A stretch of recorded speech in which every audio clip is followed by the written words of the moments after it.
Hey folks, welcome back to My Kitten Reads. I'm Eleanor and this is my May wrap up. I read 10 books or things in May, so I'm quite pleased with myself.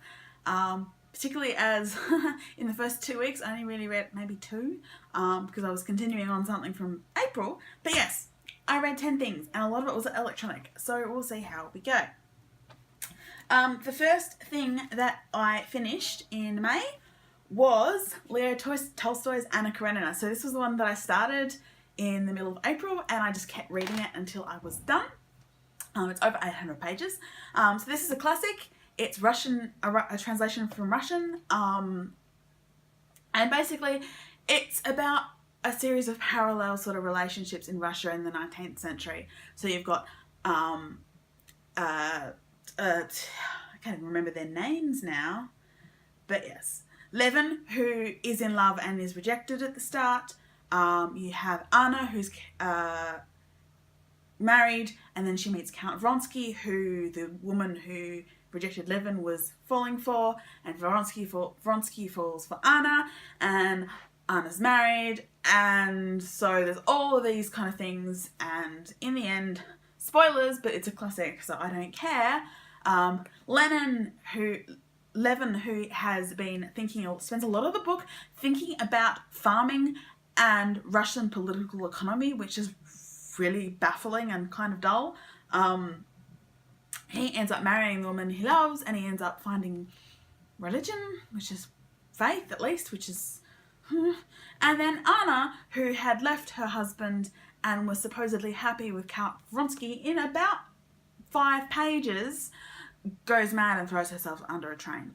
So, not great for women. I did enjoy the book, for all that I was quite baffled by it all the time. Like I said, there was a lot of Russian political economy and the philosophy behind farming.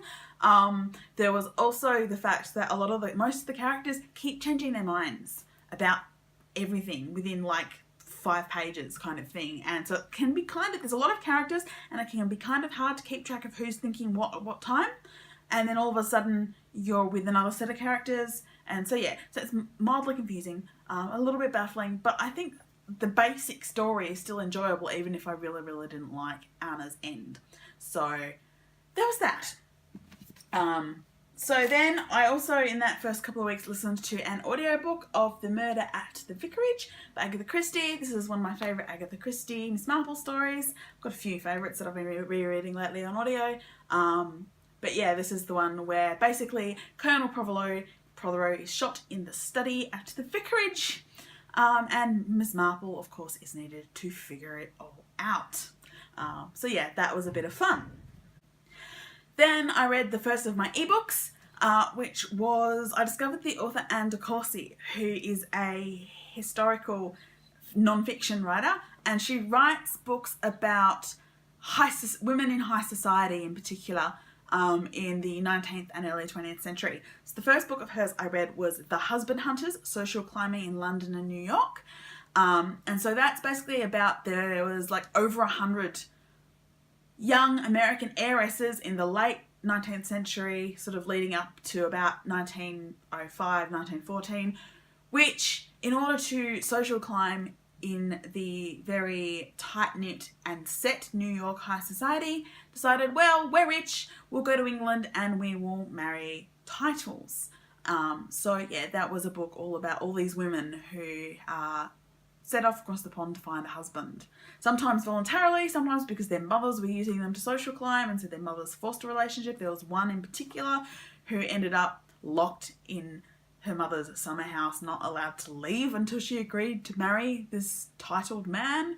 And yeah, you can imagine that didn't really end up all that well. But yeah, it was literally called an invasion because there were so many American heiresses moving to London and Paris in order to search for a titled husband. So that was interesting. I then read Equal Rights by Terry Pratchett. I decided I was in need of just something fun, and so this was on my shelf and I picked it up. This is, I think, technically the first of the Witches books. I had previously read Weird Sisters, but this I think comes beforehand, and basically a wizard goes looking for his replacement because he knows he's going to die soon, And, you know, he goes looking for the seventh son of the seventh son. Unfortunately, he dies, and the seventh son of the seventh son turns out to be a daughter. And wizard magic and witch magic is very, very different. Wizard magic is based a lot more on science.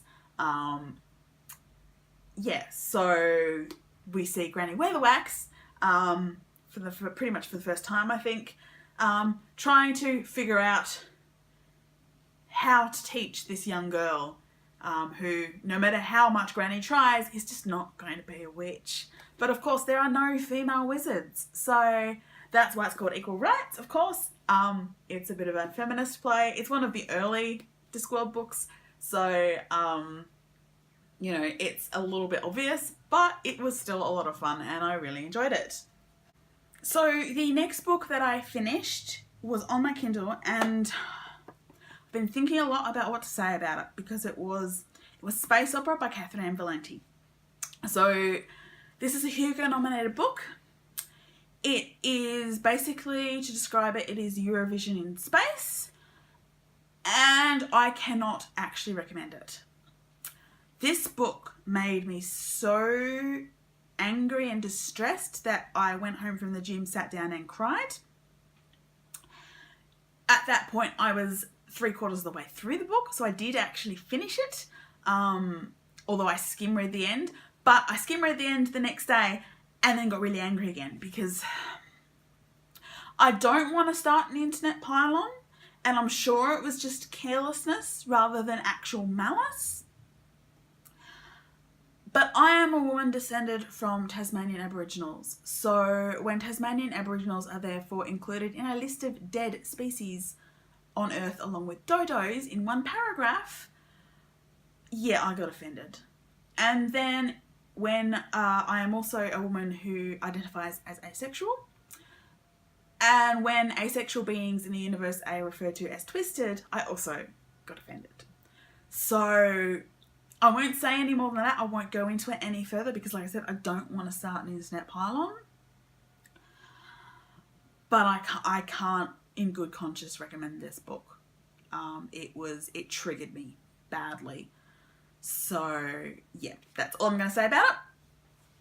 So the next book that I read was Terry Pratchett's Witches Abroad, because by that point I was not in a good mood between politics and everything else, and I needed something that would just take me away from it all. So this is the third of the Witches book, and it is the one where Granny Weatherwax, Nanny Og and Magrat go off out of Lanka because a fairy godmother has died and left her wand to Magrat.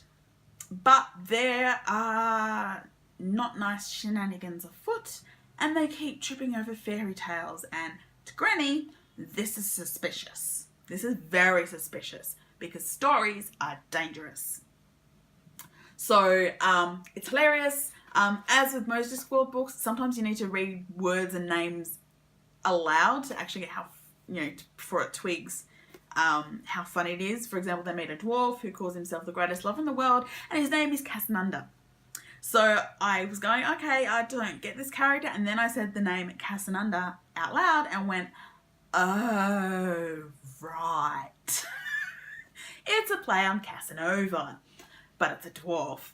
So yes, so it's, it was a very entertaining book and I really, really enjoyed it. And there was lots of headology, which is always what Granny uses. It's always about headology. So that was fun. Then we hit some more books that I read on my Kindle. I've been going to the gym a lot this month, so I've been using my Kindle a lot. So yeah, I read The Black God's Drums by P. Jelly Clark. I think that's his name. I apologise if I've pronounced it incorrectly. This is a book that will count for my reading Writers of Colour goal. It is also one of the Hugo nominated novellas. And I really, really enjoyed this. I read it in like 2.5 runs at the gym, basically. But it's set in an alternate history of New Orleans, where New Orleans is an independent state and where the American Civil War never ended up with divided South and North and not one country. and the gods are sort of hanging about. It's about a girl who's a bit of a street rat, but she has a goddess living in the back of her head, and she starts to have visions, and when she tries to sell information to an airship captain, she gets drawn into this conspiracy that she realizes that they have to stop. And yeah, it's fun. I mean, I don't think it's anything entirely new. It's a little bit steampunk with the airship thing. A little bit fantastical with the gods thing. But, it was fun. I really, really enjoyed reading it. Then I read another Anne de Courcy book, and that was The Viceroy's Daughters.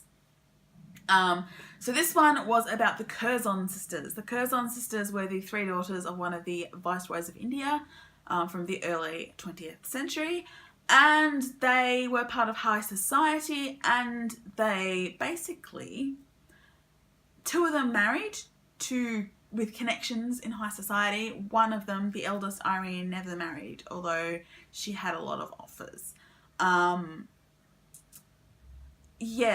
they were all very independently minded, very wealthy. I did think the book got a little sidetracked. So a lot of the time it talked more about the men in their lives than it did them themselves. And now the men in their lives were connected to a lot of very important events and politically and in the world, but it was really annoying to get chapters upon chapters on things like fascism, because the middle sister, she married Oswald Mosley, who was the leader of the fascist movement in Britain. So that was very uncomfortable, and it got very involved for a while in that side of politics in the narrative. So, but even weirder, it got very distracted by the abdication, because the youngest sister married Fruity Metcalfe, who was the best friend of the Prince of Wales, who became the king, who then abdicated and became the Duke of Windsor. But I think it did get far too distracted, given that the sisters themselves weren't actually directly involved in the abdication. I think it got very distracted by that. It also got, early in the book, it spent more time talking about their father than the girls themselves. Some of that's fine because it gives you the context of how they live their lives. But yeah, I thought it could have been narrowed, the focus could have been narrowed a bit better. But yeah, so that was still very, very interesting. And then I finished the month. I hope I haven't forgotten anything. I finished the month by reading issues 6 and 7 of Shiri. These aren't by Nydia Okorafor though. These are written by Vita Ayala. So this was a 2-part little storyline written by Vita Ayala, where Shuri goes to America tracking down the signal of the praying mantis alien that causes black holes that she has just defeated with Iron Man, and she meets Miles Morales as Spider-Man, and she meets Ms. Marvel. So the story was kind of cute. I wasn't a big fan of the artwork in these 2 issues. The artist was Paul Davidson, and I mean, I didn't think he drew Shuri hugely well, but I didn't have a huge problem. And I don't know what Miles Morales is supposed to look like, but Ms. Marvel, particularly in Volume 7, I love Ms. Marvel.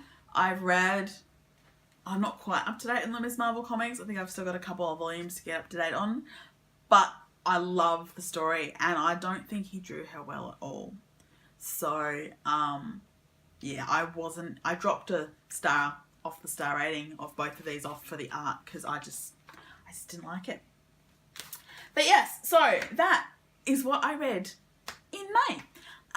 So yes, next week, I'm not sure what's going to happen with my video. It may end up being late. I am going to Melbourne on Friday for the Continuum convention. So I might vlog, I might not. I'm not exactly sure yet. We'll see what happens when I get there. but it may have to wait until Monday or Tuesday for me to actually put anything up. So, yeah, but yeah, let me know down below in the comments if you've read any of these, if you've liked them, if you're interested in knowing more about them. And I'll see you all again really soon. Bye.